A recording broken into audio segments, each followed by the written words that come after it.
Let's get started. Thank you everyone for joining us this evening. We're so grateful for the opportunity to be with you all outside the numbers and the discussions of the market. You and your families are incredibly important to us, and we enjoy so much spending time with all of you, and we're very excited to get back to both in-person and virtual events. Tonight, we have Brandon Borcoman leading us in our wine tasting. Brandon is a good friend of Jason Wagner, our previous host, and is the owner of Vin-Decision, a company founded upon delivering unique wine experiences to clients all around the world. Prior to the pandemic, Brandon was the wine director at the New York City hotspot, Charlie Bird, where he gained a world-class education in fine wine. Shortly after the pandemic began, Brandon began focusing on his own business, and at this point, he's provided nearly 600 wine tastings to companies around the globe. So we're especially excited to have him with us tonight, and we look forward to a great evening. And as always, if you have any questions, please feel free to text or email them to us directly, or just drop them in the chat, and we'll make sure to pass them along to Brandon. Brandon, the floor is yours. Cool. Thank you, Brooke. Well, welcome everyone. I'm very excited to be here. This sort of realm is what I've existed in the last, I don't know, however long ago COVID started. That's how long I've been here. And my favorite part about wine is actually sort of embodied in the bottles that you have in front of you. Wines that impress, wines that exceed expectations, wines that really showcase their own unique personality. Those are the wines I've become most interested in, despite tasting, I suppose, millions of dollars of wine at this point. These are the wines that I grab when I'm going to friends, even when I'm drinking at home and cooking and whatnot. So there is a very thoughtful process behind the wines that we picked for you. We will be starting with the wine that says Montevitrano, which is a Chianti Classico. We will then go into the Core, the bottle that says Core, it's an Aglianico. And then we're going to end with the Produttore Longo Nebbiolo. You don't have to remember all that, but that's just for those of you who want to set up properly. Before we get into this, know that all of these wines are going to be perfectly okay for the next, really in my mind, next 4 or 5 days. They're going to be very fresh. They're going to be still very exciting to drink. So don't hesitate to open and or drink. You will still be able to enjoy them for quite some time. They're all very well made. Before we do anything else, cheers to all of you. Make sure you take a sip. Make sure you sniff along. My advice to you is to make sure you smell each wine if that's not already a part of your process. I find that the nose, the aromatics, are really about 60 to 70%, that high, of the wine experience. If you were to say to just pour a glass of wine and take a sip immediately, I don't think you would get that much out of that wine. It would be kind of hard, akin to plugging your nose and eating food, especially plugging your nose and eating cheese, let's say. When you do that, you might get some of the texture, you might get some of the overall idea, but you don't get the nuance. And so when people do this, they're not only looking fancy, provided they don't spill on anyone. This is actually aerating the wine. And so when you smell it and keep on smelling it, it develops slowly. It shows you more and more of itself. So always smell a wine, or at least a wine that's worth smelling. All right, so I've got some images, some maps. I'm going to take you on a journey. Your only job is to essentially sit back and ask questions when you have them. Know that I did not go to wine school. I went to a lot of other schools, but I never went to wine school. And that simply means I forged my own connection, my own relationship with wine. I talk about it in my own way. I suppose I experience it in my own way, but I also encourage you to do the same. I can talk the talk, I can get into specifics and whatnot, but I firmly believe that wine is meant to be enjoyed. And so do that however you like, however you wish. All right, so we're going to start with the Montevitrano Chianti Classico. As you might be able to tell, looking at these bottles, we are in Italy tonight, only drinking red wines. And Italy is special for really a lot of reasons. For one, if you were to try to study in a pretty, I don't know, academic way. If you were trying to study this whole country in terms of wine, it would take a few lifetimes plus. To even write a dissertation about it, you could write many. Every single aspect of every single region that you see in this map, noted by all of these different colors, has something to say, has something different to say than its neighboring region, its neighboring area. So when you're at the top, and we'll eventually get to the top, let's say if you're in Piedmont and you're sort of comparing wines and trying to get an overall idea of what Italian wine is, well, then if you jump to Sicily, these would be two very different wines. They would be two very different grapes, two very different cultures, and very different traditions in the cellar. And so every single place is sort of bringing forth its own specialty. And that is what's beautiful about Italy, especially. I mean, think about, if you've been to Italy before, then maybe you know this. Think about kind of picking a spot on this map, landing there in a plane, getting off the plane and walking right into a trattoria or a cafe, ordering the local cuisine and ordering a glass of wine. That is often one of the best gastronomic experiences that exists, no matter what the price point is, simply because this is a country that has in its roots and in its blood this ability to pair wine with food. It is part of the culture.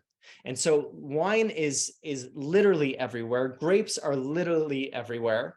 And so every single place certainly wants to show how it's the best.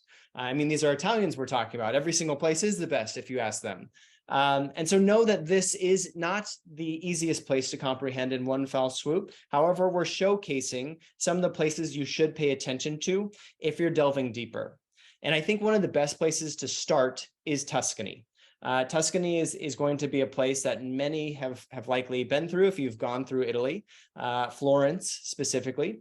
But Tuscany is this area here, really in central Italy, and it's known for, amongst other things, the grape Sangiovese. Sangiovese is, of course, the grape that composes much of Chianti. It's a grape that actually starts to behave like Pinot Noir, believe it or not, as it ages.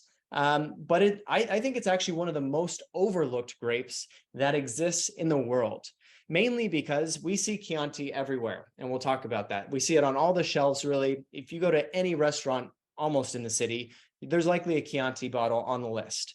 That seems to make it a little pedestrian or everyday. The reality is, though, that Chianti can compete with the best wines of the world. I've had Chiantis that have been 30, 40, 50 years old, and they are outstanding, totally tasty, and really kind of showcase the regality, the proper royalty of where they come from. So never bat an eye at Sangiovese. Notice that when you taste Sangiovese and when you smell it, what you will smell and what you will taste is some kind of expression of delicacy. This isn't, even though we're in Italy and we're drinking red wines, this isn't the real powerhouse of a red. At least it's not always. And that's important to keep in mind. But if you haven't tasted it, taste it. If you're willing to put a comment in the question box, I want to hear it. I want to see it. But let me know what you think, however you'd like to. This producer is one of my favorites, and we're going to kind of go through that label and break it down. But I want you to kind of make your own first impression. That's important for you to understand where this exists on your palate. If this is a wine you want to kind of continue seeking, notice that this is the first wine in our tasting, so it's going to be the lightest, in my opinion, kind of the least structure. Very easy to drink.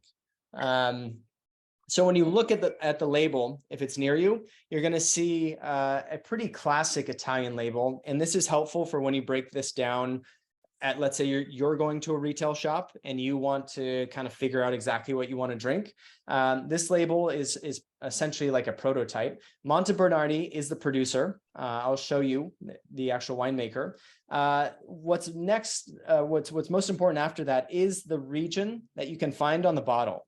It says Chianti Classico, right below where it says Montevitrano, and this is a Reserva. So that Chianti Classico is something you should really pay attention to and kind of remember in your mind, because it's not the same as if the bottle just said Chianti. All right, so we've seen probably a lot of bottles that say Chianti. You can pick them up anywhere. If you're in a state that sells wine at grocery stores, Chianti is probably on every single shelf. Chianti Classico, what's on your bottle, is different. And I know that's confusing because there's only one word addition. But in this map, this is a kind of glimpse or a hyper focus into Tuscany. In this map, you see this kind of heart of where we're looking, this dark burgundy, is Chianti Classico. You'll see these other regions around also bear that Chianti name, but they were added sort of after the fact. Chianti Classico was the first. It was the kind of the reason why people started paying attention to this place was because of this land that's within this Chianti Classico zone. So while all of these other regions around Chianti Classico have Sangiovese as the leading grape for the most part, might kind of look the same. In some cases, they might kind of taste the same, but no one can really match Chianti Classico, the heart of it, because that's where all the good stuff is. That's where all the soil, the unique soil types that make Sangiovese a royal sort of wine.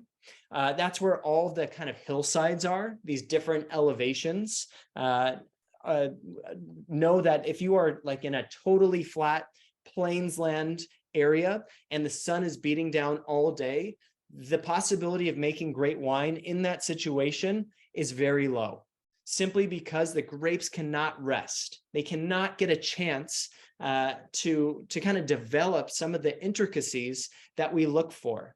So when you're more in the mountains, or at least more on the hillsides with elevation and different expositions to the sun, suddenly you have the possibility for complexity. And that's what you have in this Chianti Classico zone.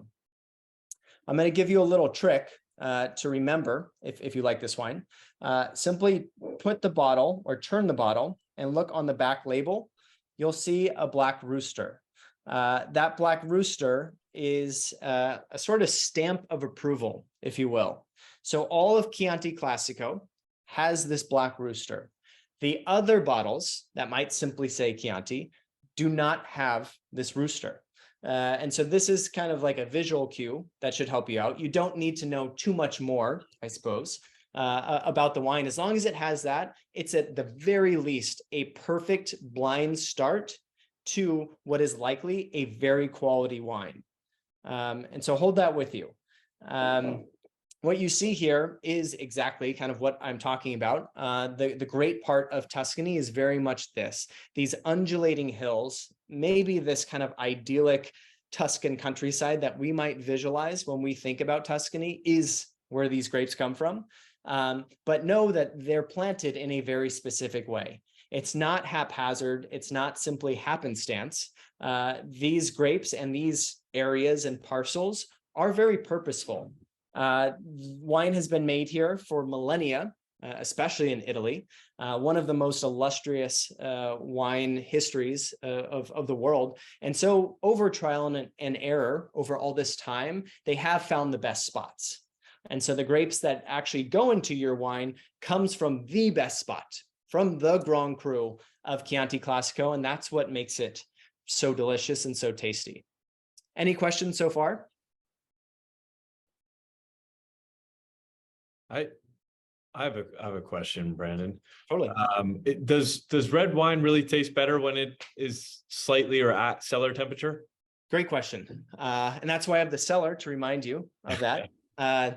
When someone serves you a wine that looks maybe slightly chilled or simply like slightly cold, you can maybe see the wine glass become like a little frosty. That's a good thing. So put that in contrast to when you maybe go to that classic Italian restaurant and they pull your bottle all the way from the top near the ceiling and the bottle feels like room temperature. That wine will not really be a great start.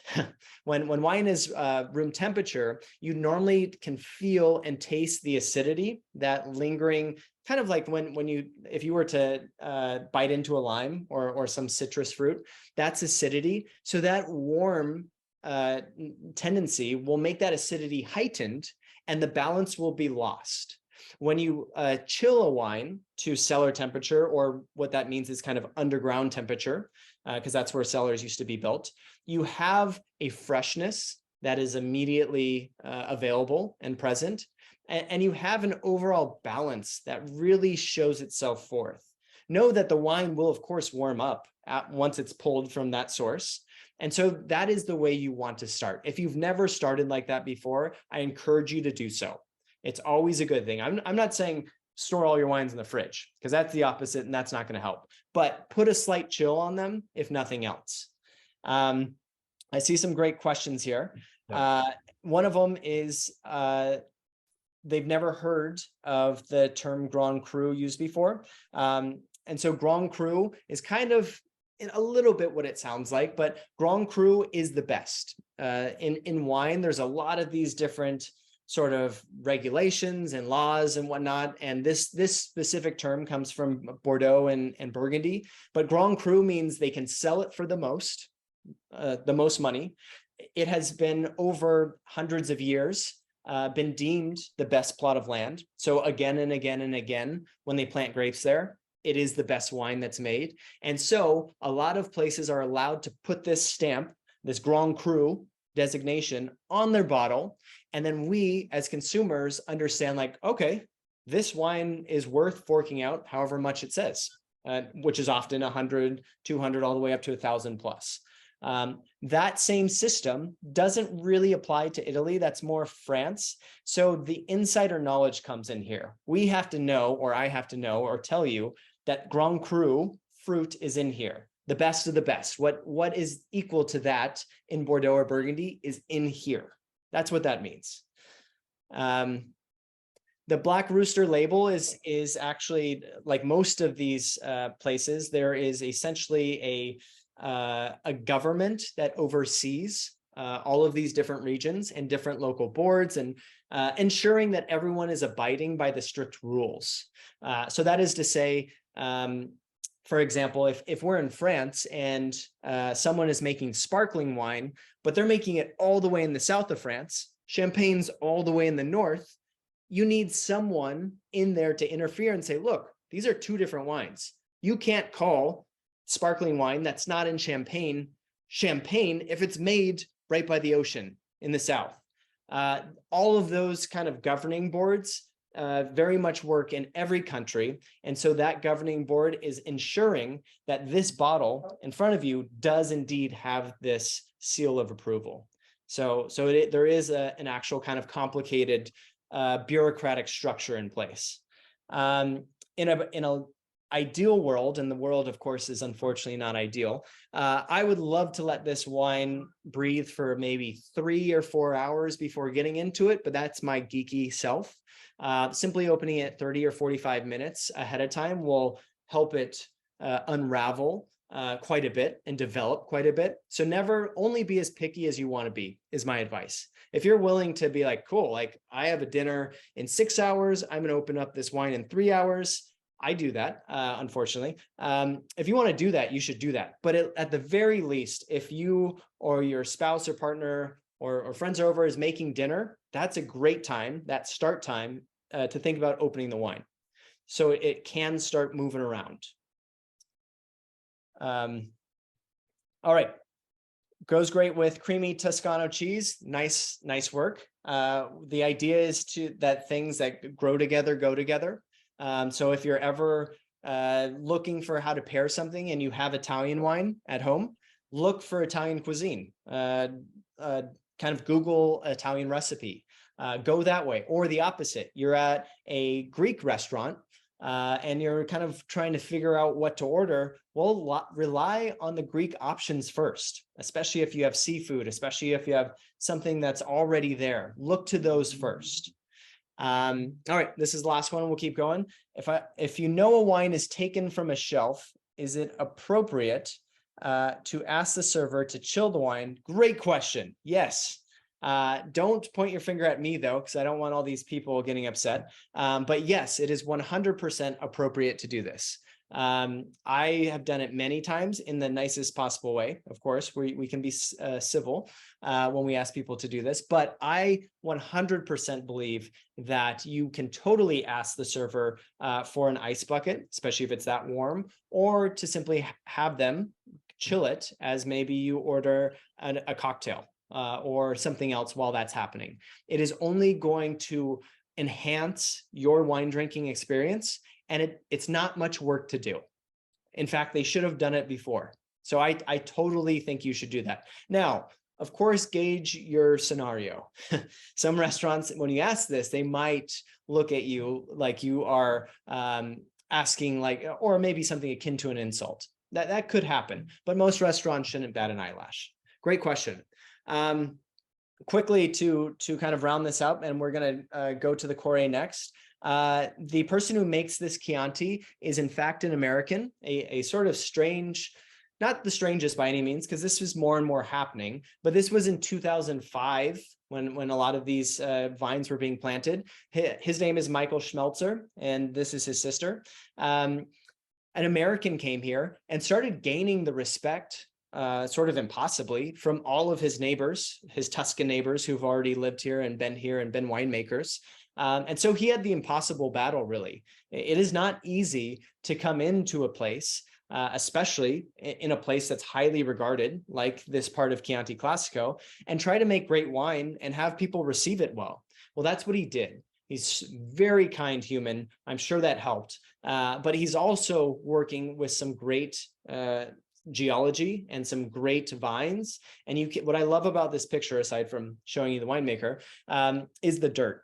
You can see what this dirt looks like. And when you see all this kind of rocky nature in a vineyard, that is my number one sign where I think I'm going to like this wine. Because when people talk about minerality, it's a very kind of obscure, abstract term. Like, what do you mean? What they mean often is that whatever is in the vineyard, especially this kind of rocky soil, is kind of showing itself in the glass with this kind of mineral essence. That's not to say that sommeliers are going into vineyards and licking rocks. Unfortunately, there are some who are doing that, but that's not the norm. What we're talking about is that there is this kind of substance to the wine that's not just fruit. It generally comes across as a little bit of earthiness, but it's also the kind of energy and the texture of the wine too. As we taste these wines, think about that idea of minerality if it seems strange to you, because all of these wines have it. And they're really good examples of it. All right, let's slowly change to the next wine, which is the Core. Keep questions coming on any of the wines. That's no problem for me, but I want to keep it moving so we can talk about these wines. And it's a really great progression. So pour some Core. I have a question here. Are the Italians concerned about global warming? Absolutely. Very good question. And it's not just the Italians. If you talk to winemakers, any winemaker from anywhere in the world, the idea of global warming is not a question. It's not like an if. It's a thing that has already been occurring to them based upon the temperatures in their vineyards, based upon how they're shifting their winemaking, based upon how they're shifting their farming. So they all know they need to change, and they are slowly changing it. Are they worried about it? Of course. But I guess if there is a good thing here, wine has evolved for however long it's been around. For the many millennia, wine has evolved and it's stayed around. So am I certain that they will have their own individual fix for this? Yes. But will some ideas about what wines taste like change? 100%. They have to. So when you're talking about wines of like finesse and delicacy of like a specific region, let's say, those wines will start to be a little bit stronger, a little bit bolder, a little bit higher in alcohol. It's just natural. So that's what's going to happen. But are they still going to be delicious? Yes. Are you still going to seek them out? Most likely, but they will change. And I think that's okay. Great question.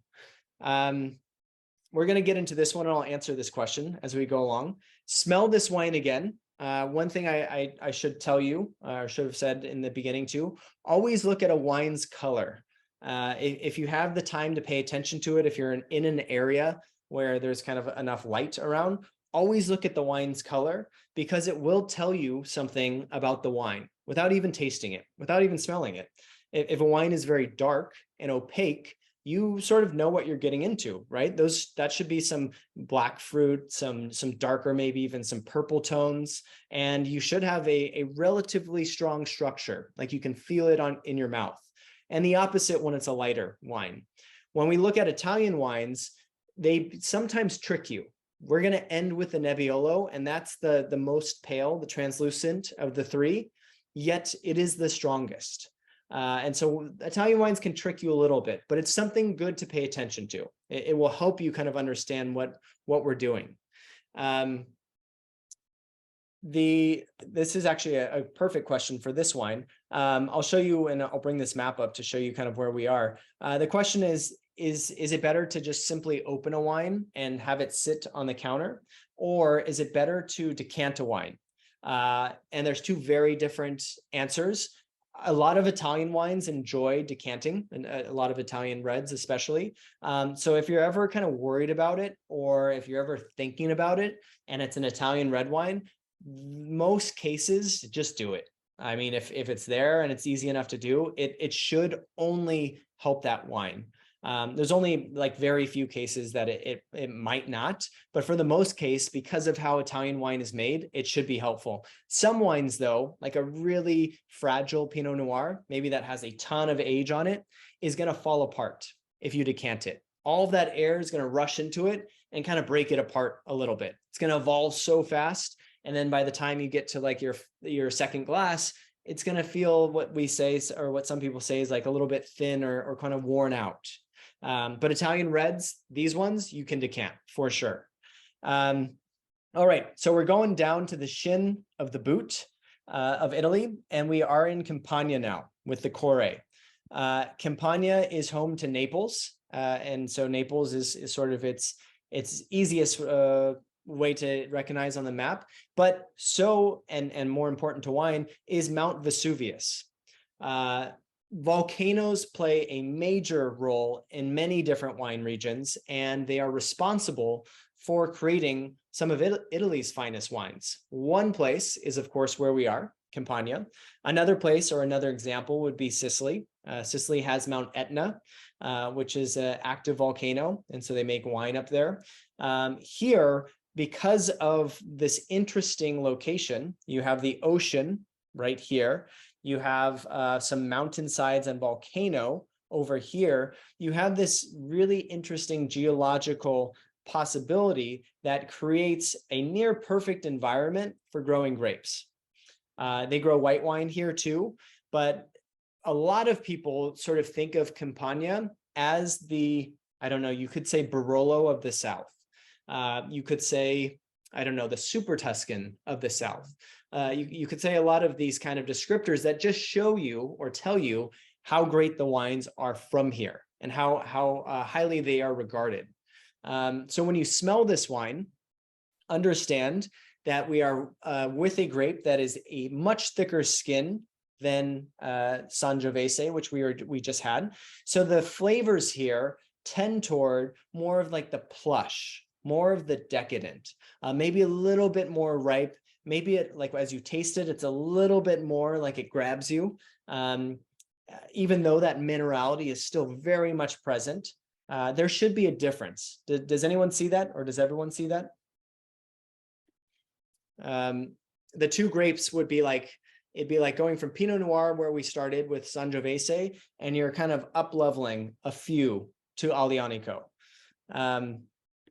Aglianico is one of my favorite grapes because it ages for quite some time. This is a wine that tends to age a lot like Bordeaux. In fact, this estate the estate is called Montevitrano, and it's at the very bottom left corner of your label. It's a little hard to see. It's sort of nearly in cursive, but it's there, Montevitrano. They were inspired by and and Sylvia is the person in charge here. Sylvia was inspired by the great wines of Sassicaia. And think of Sassicaia. If you've had it, then you know what it is. If you've seen it and whatnot, it's essentially the Bordeaux of Italy, of Tuscany. Sylvia was enamored by those wines, and she wanted to make her own effort to make them and to go at it. So she created this estate, Montevitrano, in this beautiful sort of landscape. These are the vineyards in front of you.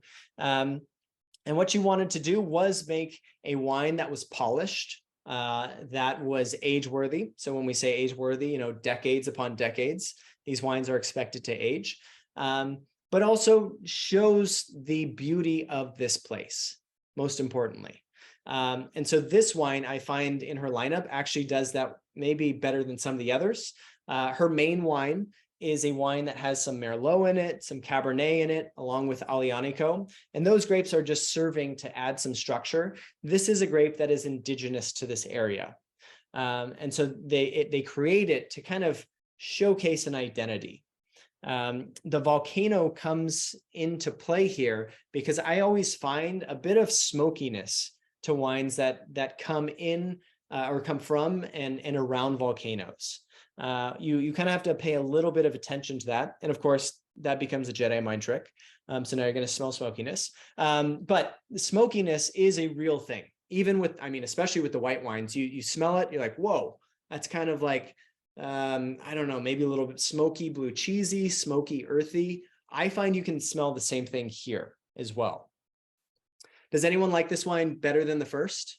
I always like to put this out there because it helps you kind of put these in your own groupings. If you think this wine is better than the first, let's say, then you want to go to Italian wines that have a little bit more oomph, a little bit more body, a little bit more structure. That's kind of what you should gravitate toward. If you like the first wine, you want to kind of go the other way, a little bit more light, a little bit more nuanced. One thing that good. I see a few already that like this better. This is another reason why we had this one second, because we're only going up in terms of what the wine feels like. And so that if we switched this, your mouth would be a little bit confused. We would be kind of going down and you would be like, whoa, wait, something is not right here. So we are going in the right way. And that sort of generally, as your palate's getting warmed up, you're tasting more and this sort of thing. How do I figure out the grape from the label? This is the question. How do you figure out the grape from this label? Likely an impossibility.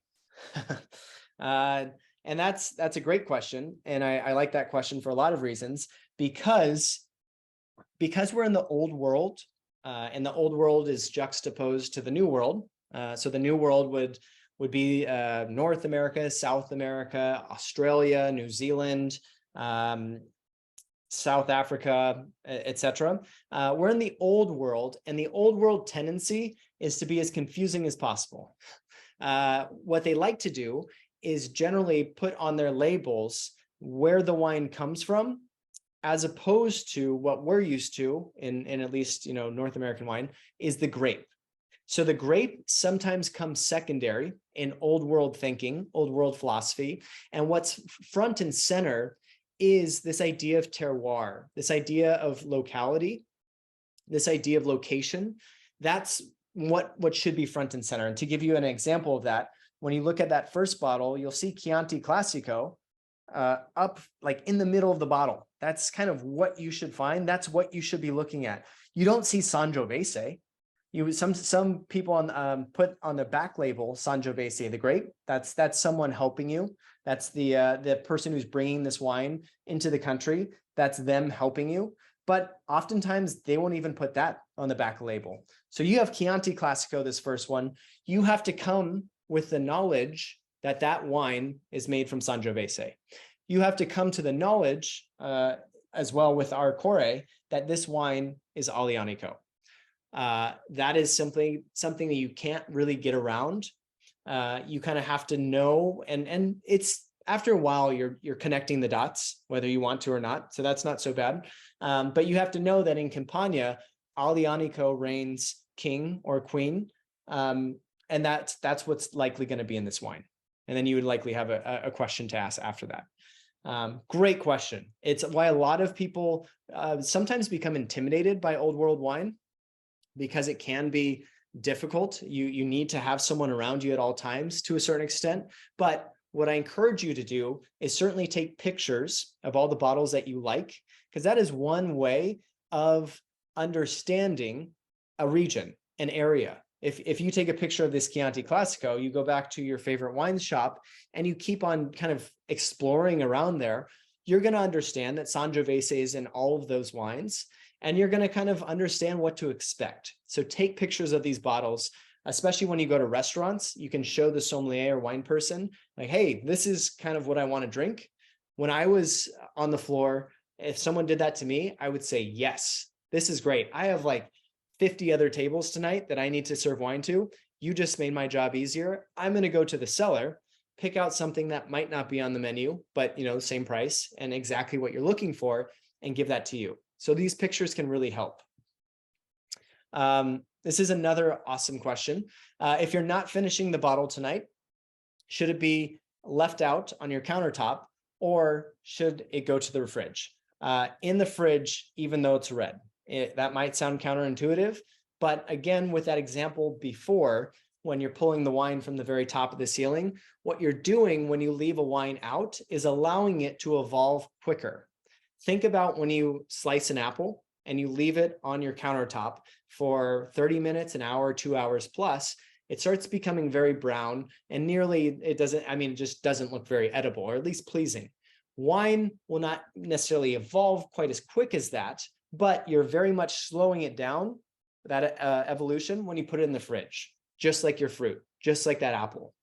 So always put it in the fridge. Of course, take it out ahead of time. You don't want a freezing cold red, especially one that has like some body to it, because you're not going to taste that much. The tannins might be a little bit thicker. It might just not be very well balanced. So make sure you take it out ahead of time, but keep it in your fridge. On that note, if you're confused by the word tannin, which is okay, you will understand what it means by the third wine. But for now, tannin is that kind of sandpaper feeling that's on your tongue. It's the grippy feeling. That's in nearly every Italian red wine. Italians have tannin as part of their DNA for their winemaking. It's not as present in other parts of the world. But know that that's what you're getting into. Why is that something good to know? Because when you have a wine with tannin, especially a lot of tannin, that means that wine can stand up to a lot of heavier foods. When you go to, like if you have a super Tuscan and you have like a Tuscan style steak, those two things go together because that wine has structure, because that tannin can match the meat and neither overdoes or overcomes the other. So that perfect balance. A wine, what is a wine evacuator? That could be just like a typo from putting it in. It could be, I'm not sure what a wine evacuator is, but I think I'm sure I know what the idea is. Can you elaborate? Let's slowly start pouring the Nebbiolo. But keep questions coming as you have them.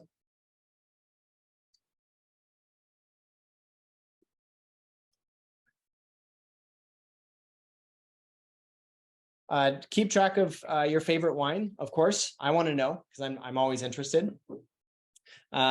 We started in Tuscany so far. We then went to Campania, and then we're going to finish at the top of Italy in Piedmont. So on this map, we started in Tuscany, we went down to Campania, and we went all the way, or ending all the way in Piedmont. If I were to choose one other place, like let's say if there was 4 wines that we were going to go for, the other place that I think is significant enough for red wines, I mean, I could pick a few, but Sicily would be on this list too. Sicily has gone through a renaissance of sorts. Recently, they are making very kind of special, fresh, lively, intriguing wines, whereas before it wasn't really possible to put the means together to make those wines. So they've gone through this sort of total rejuvenation, which is really exciting. On the other hand, where we are in Piedmont, Piedmont has been the great for quite some time. If you were to pick one wine of Italy and say this shows you why Italy can compete with Bordeaux, most people would have said it's Barolo and Barbaresco, which is Piedmont. Barolo and Barbaresco are the villages here, and I'll show you a map of that. But it's important to know that this is the area that put Italy on the map, more or less, in terms of fine wine. This was the place where the producers started really thinking about this idea of origin, of what we call terroir. So all of the natural things that are influencing the wine in the vineyard. So the soil, the overall climate, how the sun hits the vines, all of those things in Piedmont, all the way up here, they were thinking about it before just about anyone else. A few reasons for that, but one major reason for that is that many cultures went in and out of here, especially French. The French are very nearby. The French are we're also thinking about this idea of terroir, it's a French word, and locality and whatnot. And so that was something they absorbed. The Piemontese people are ones that have benefited from several cultures moving in and out. And because of that, they took it in and started implementing different traditions in their own winemaking. It is a sort of melting pot of sorts, even though if I were to go in to a very traditional estate and explain it like that, I would be quickly shooed out because it is their tradition, surely. And it is their own unique tradition, but this is the place of grandeur. When you taste this wine and when you look at it, again, look at the color. It is a very kind of light, a very ruby color. You can see through it. To me, it always, or sometimes looks, I know what to look for, but it can look like Pinot Noir, a lighter wine.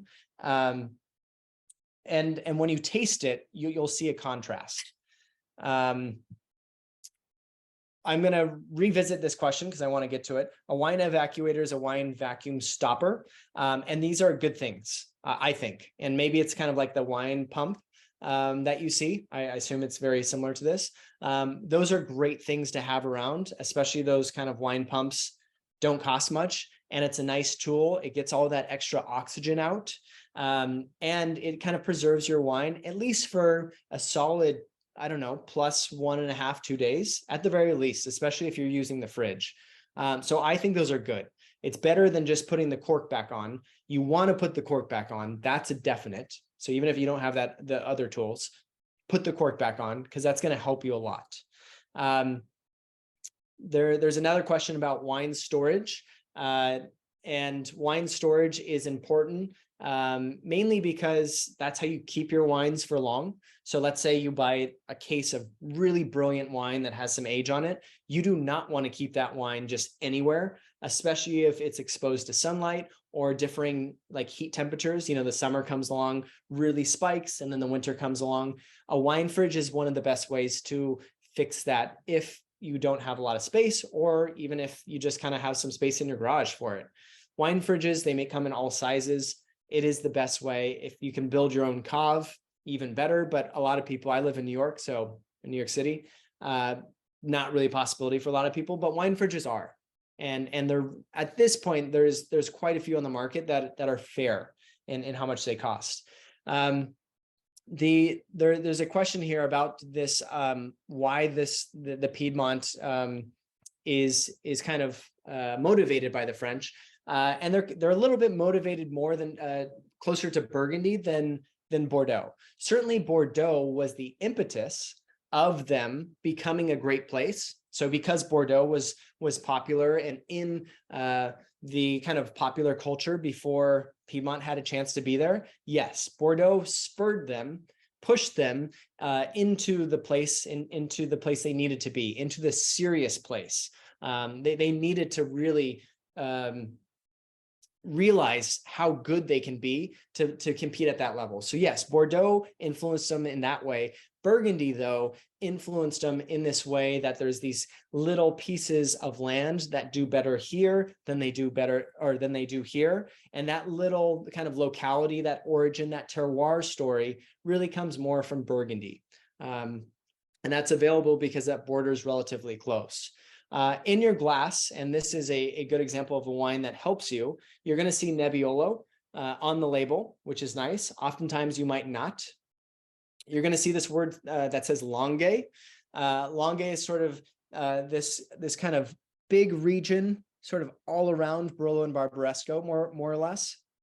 You can kind of see it as a perforated line, but this is Langhe. So it's often made with many of the same grapes that go into Barolo or Barbaresco, but they don't adhere to the same rules. So just as we talked about before, there are these specific rules and regulations that every region needs to abide by in order to call their wine a specific thing. Just like Chianti Classico has to be from that area, has to abide by certain winemaking laws to have that stamp of approval, the black rooster on the back. For this wine to be a Barolo or Barbaresco, it would have needed to age much longer and needed to kind of ensure that it was from a specific place, specifically from Barolo or specifically from Barbaresco, which you'll see in these maps as well. They're very close to each other. These grapes are from just outside of it, and this wine doesn't age for quite as long, so it's much friendlier to drink in its youth. The quality is just the same, in my opinion. The quality is brilliant. This is one of the best buys in all of wine.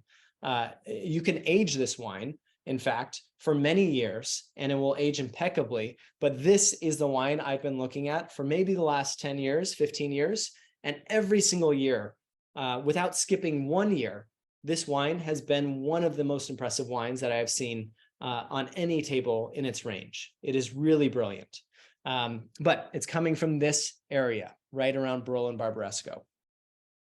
What does everyone think? Anyone like this the most? While you think about that, is price a good indicator of wine quality? This is a question. No, it's not. I will, though, give you a caveat of sorts and say that if you're walking in to a wine shop, think about, and you're looking for quality or something that's memorable, think about spending at the minimum $20 to $25. That is a great zone for which you can kind of buy blindly, especially if you're at a wine shop that you like. These are generally a little bit smaller, or have a specific selection. Think about $20 to $25 because that essentially it essentially tells you that someone made this wine for a purpose. They made this wine intentionally. That is to say, if you find these wines that are sold for $5 or $10 or $15, I can find some wines that are pretty good at that price, but I kind of have to search. I kind of have to hunt. As you go up in price to a certain point, you generally find better farming. You generally find wines that are made with more precision and more care and tact.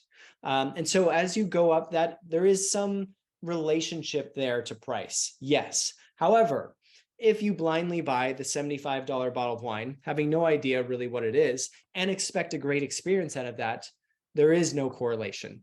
There's luck, sure. And you might find that bottle and be like, wow, that's pretty impressive. It could trick you. You might give it the benefit of the doubt, which you wouldn't have given. And that's not anyone's fault. That's simple psychology. It might trick you. However, no correlation. I could give you a $20 bottle and have it outperform a plethora of $75, $100, $150 bottles. But again, $20 to $25, that's your friend. This is a really good question because it is one thing the people in Piedmont would say, no, do not do that. Is the blend better than the monovarietal? Is the blend of a wine, and I do want to make sure you guys see what Piedmont looks like, is the blend of a wine, meaning kind of like Bordeaux generally blends Cabernet, Merlot, Cabernet Franc, etc. Is that better than just one variety? Each place would say a very specific answer. I will tell you, when you make a monovarietal wine, so just one grape, it is much harder. There's no room for error. You can't blend those mistakes out. You really have to make everything perfect and meticulous. Even though they're not, making huge errors at really any worthy Bordeaux estates or any other places that blend, they have the ability to lean heavier one side than the other. You had a particularly bad year for Merlot. Let's kind of balance out. So it helps that way. Do I think the blend can be a little bit more consistent year after year for that reason? Absolutely. So you can take that for whatever you want it to mean. But the blend will, if nothing else, be kind of this thing you can rely upon a little bit more than just the kind of one grape wine, which is like this Nebbiolo. Very good question. What I love about these pictures of Piedmont is you can see the mountains in the back. So that first picture, you could see the Alps with the snow on top of it. But these undulating hillsides and these perfect amphitheater shaped vineyards like this one. See this? All of this area is a vineyard, or at least a piece of a vineyard. And in this area, these grapes are looking at the sun or facing the sun in different ways. And because of that, they might ripen differently. They might kind of taste differently in the end. They might have different expressions. And so the Piemontese wine of getting around that would be, look, my vineyards do this kind of weird squiggly thing and capture the sun in a different way. They have different geological makeup. So I'm using the same grape, but there are a lot of different factors influencing the wine that create balance and depth. Argument for that way. For Nebbiolo, why does it have an effervescence? Sometimes they might have it. Mine didn't, but I know that I'm sure it can. When you go, so one thing you can always do if a wine has like a touch of fizz, it's purposeful, unless it's like really fizzy. That's not purposeful, but this one likely has a little touch on some people's bottle because that helps act as a preservative. When they're trapping CO2, it is ensuring that, or basically fighting against oxygen, so it can't evolve. It's keeping it in this very stable state. So what I do, if I ever find a fuzzy bottle, I go like this, my thumb's in this bottle, I shake it up a little bit, and then sometimes you can hear like the gas release, and that fixes it. You never have to be worried about it. If you wanted to, you could decant it, or simply pour it in a glass, do this a few times, and it's gone. But that can happen. Nebbiolo is always this interesting color. Not only is it lighter and ruby, but there's an orange often to this wine, what we call a brick, kind of looks like brick.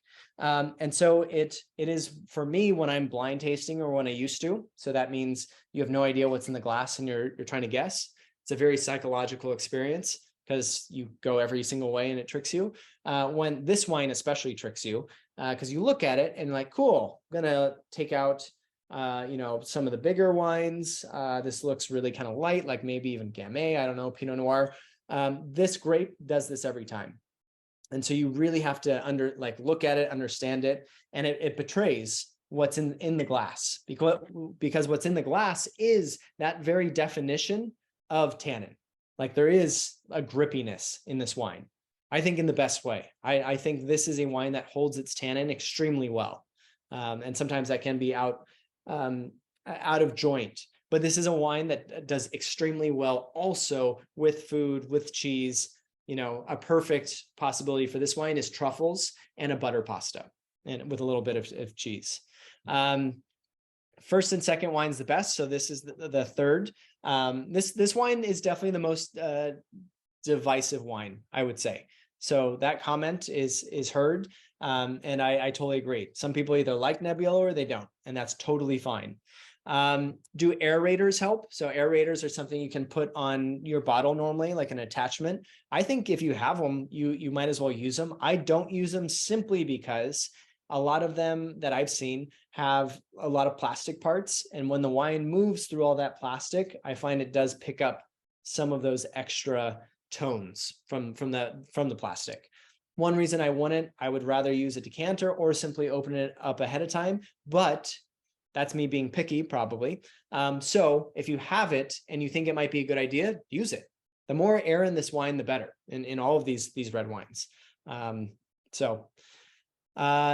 Lower than tannins, yes. So the reason why, well, there's a few reasons. Mary has a great question. She's saying that a lot of these wines seem to be lower in tannins than maybe what you might find or what you might grab from wherever you are in the world.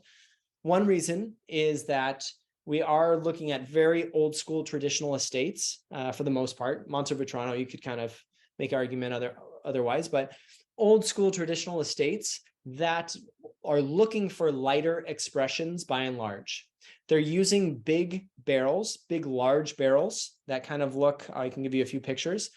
So this is a pretty large room. These barrels are as tall as a human, if not taller.